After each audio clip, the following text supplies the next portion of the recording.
Assalamualaikum warahmatullahi wabarakatuh.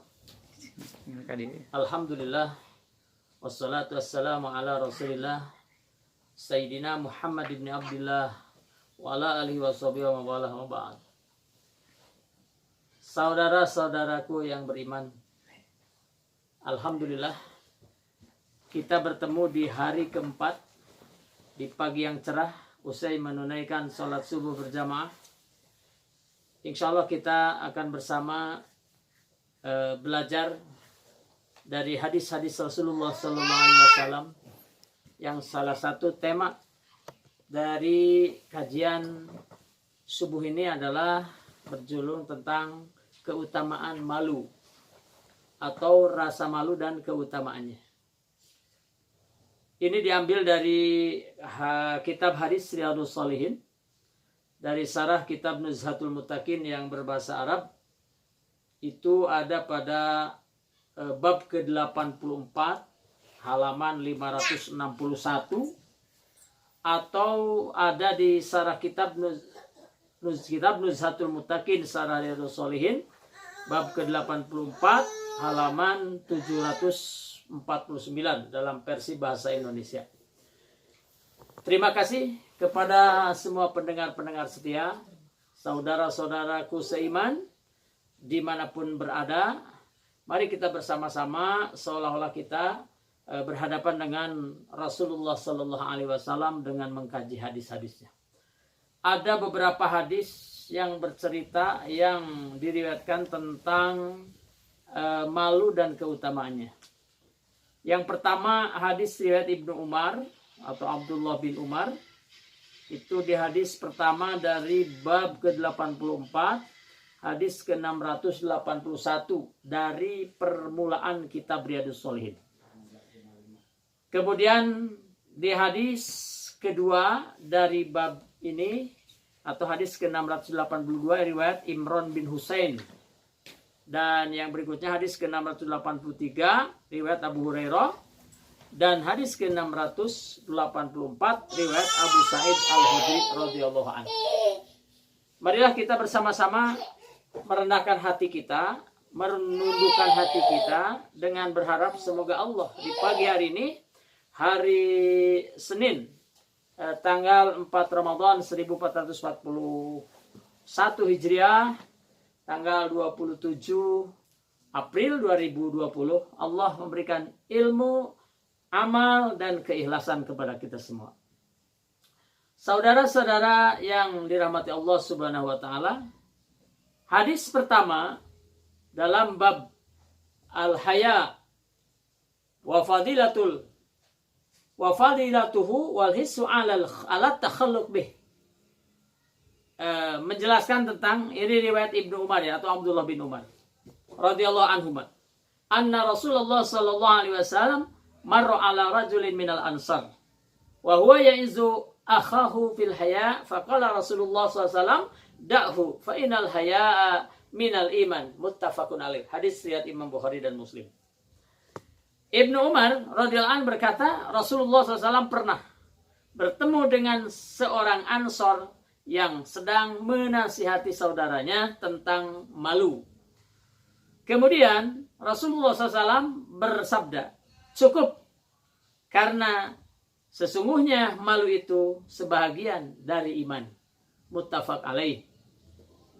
Saudara-saudara yang dimuliakan Allah SWT, malu ini atau rasa malu ini adalah bukan malu sebagaimana istilah-istilah yang berkembang.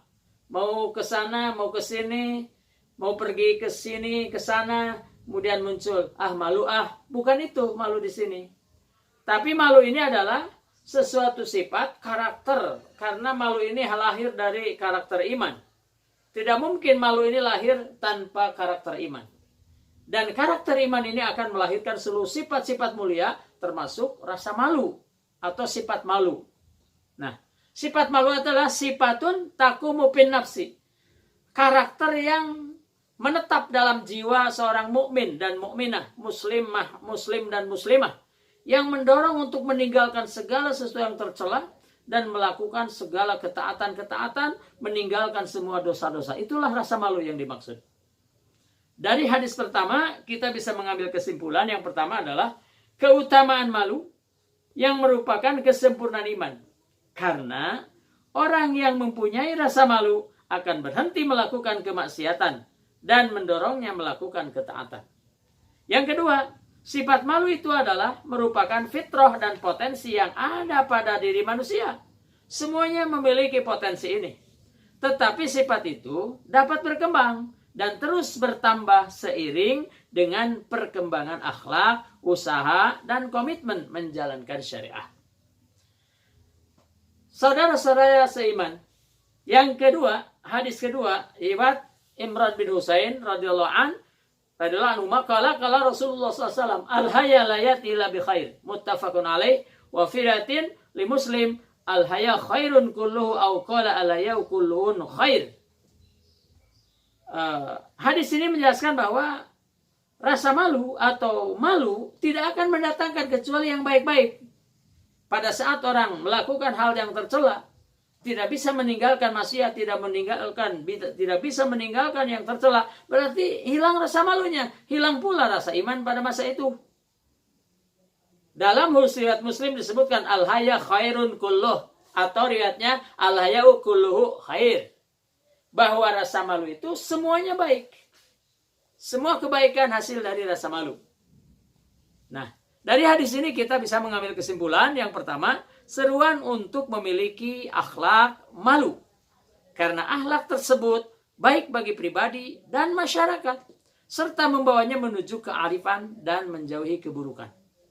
Yang kedua, membiarkan kemunkaran, menasihati orang lain secara terbuka dan menuntut hak merupakan kelemahan dan sifat pengecut, bukan termasuk sifat malu.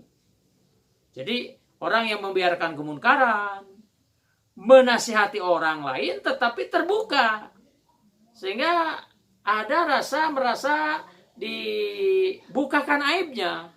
Jadi cara nasihat pun harus menjaga hak-hak orang yang menerima nasihat. Dan menuntut hak merupakan kelemahan. Nah, yang harus kita tuntut adalah hak kita, ya kita tuntut dengan menunaikan kewajiban. Jadi penunaian kewajiban ini diutamakan. Hak itu akan datang. Pada saat kita menunaikan kewajiban, hak itu akan datang dengan sendirinya. Pada saat dia menuntut hak, maka dia berarti lalai atas kewajiban, berarti bukan rasa malu, seperti itu. Kemudian hadis yang ke-683 atau hadis ketiga, riwayat Abu Hurairah radhiyallahu anhu. Anna Rasulullah SAW qala, Rasul berkata, al-imanu bid'un wa sab'un aw bid'un wa sab'una syu'bah. Iman itu berkisar di antara 7 atau 10 atau 77 atau 78 atau 79 cabang. Dan cabang iman yang paling tinggi adalah qaulu la ilaha illallah, perkataan la ilaha illallah. Perkataan ini adalah merupakan refleksi dari keimanan hati, keyakinan hati, pembenaran dan ucapan dalam lisan. Baru qaul itu adalah merupakan gambaran keimanan, bukan ucapan yang kosong dari hati dan pikiran. Kemudian serendah-rendah ke cabang iman paling rendah cabangnya adalah imatatul adza anit thariq, yaitu menjauhkan, menghilangkan, membuang sampah dari jalan-jalan, dari kotoran-kotoran. Jangan sebaliknya, sampah dibuang sembarangan. Nah, wal haya dan rasa malu adalah bagian daripada iman. Al haya syu'bah min. Ini juga muttafaq alaih, hadis yang disepakati Bukhari dan Muslim. Yang terakhir, saudara sekalian, hadis dari Abu Sa'id Al-Khudri radhiyallahu anhu, karena Rasulullah SAW asaddu hayaan minal adra fi khidriha fa idza ra'a syai'an yukrihu arrafnahu fi wajhihi, muttafaqun alaih. Abu Sa'id Al-Khudri berkata, Rasulullah SAW bersabda, Rasulullah SAW adalah lebih pemalu dari seorang perawan di rumahnya. Apabila kalian melihat sesuatu yang tidak disenanginya, apabila beliau melihat sesuatu yang tidak disenanginya, kami mengetahuinya dari wajah beliau berubah memerah karena tidak senang dengan munkarat. Itulah bukti malu. Nah, dari hadis ini ada 3 pelajaran. Yang pertama adalah anjuran untuk mempunyai sifat malu sebagaimana Rasulullah SAW mencontohkannya. Yang kedua, malu merupakan sifat dasar setiap perempuan. Setiap perempuan. Jadi perempuan itu sudah melekat sifat malunya. Jadi kalau perempuan hilang sifat malunya, itu sifat dasarnya, karakter dasar perempuannya hilang. Maka kewajiban kita adalah di bulan Ramadan, di rumah kita menjadi pembimbing, pendamping, memberi materi, memberikan arahan, taujih, dan pelaksana yang berikan contoh pada istri dan keluarga kita agar memiliki sifat dasar, yaitu dasar malu. Yang kedua, malu merupakan sifat dasar. Nah, hilangnya sifat malu ini dan sifat perempuan menandakan hari kiamat telah dekat. Ya, jadi kalau banyak perempuan sudah kurang rasa malunya, hilang rasa malunya, sampai hilang kemaluannya, hilang kehormatannya, hilang keperawanannya, hilang seluruhnya sifat, berarti dunia ini kiamat. Naudzubillah min zalik. Makanya dengan adanya physical distancing atau social distancing ini, maka Allah mengembalikan tanggung jawab pendidikan rumah itu sesungguhnya adalah suami. Ya ayyuhallazina amanu qu anfusakum wa ahlikum nar.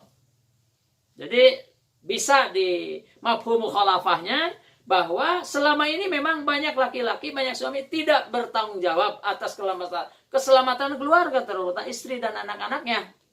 Karena rasa malu mudah-mudahan tumbuh di bulan Ramadan ini, sehingga kita betul-betul menyelamatkan diri, menyelamatkan keluarga.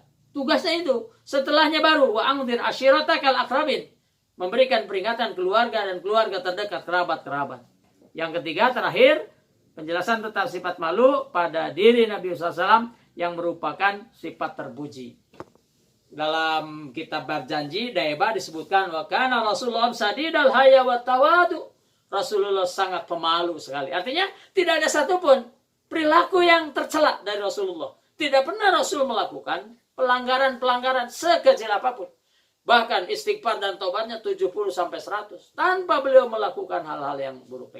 Demikian saudara-saudara sekalian yang seiman di tanah air, dimanapun berada, semoga Allah Subhanahu wa Ta'ala melindungi kita, dan mari kita melindungi kita dengan tadi membiasakan berakhlak baik, meminta pertolongan, berkomitmen untuk meninggalkan semua hal-hal yang tidak penting.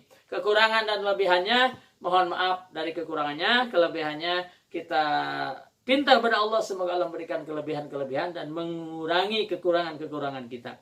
Terima kasih atas kehadiran dan kesiapan pendengar setia semuanya untuk bersama-sama hari ini lebih baik, besok lebih baik, ayo lebih baik. Hasbunallah ni'mal wakil, ni'mal maula ni'mal nasir, wallahul muwaffiq ila aqwamit thariq. Wassalamualaikum warahmatullahi wabarakatuh.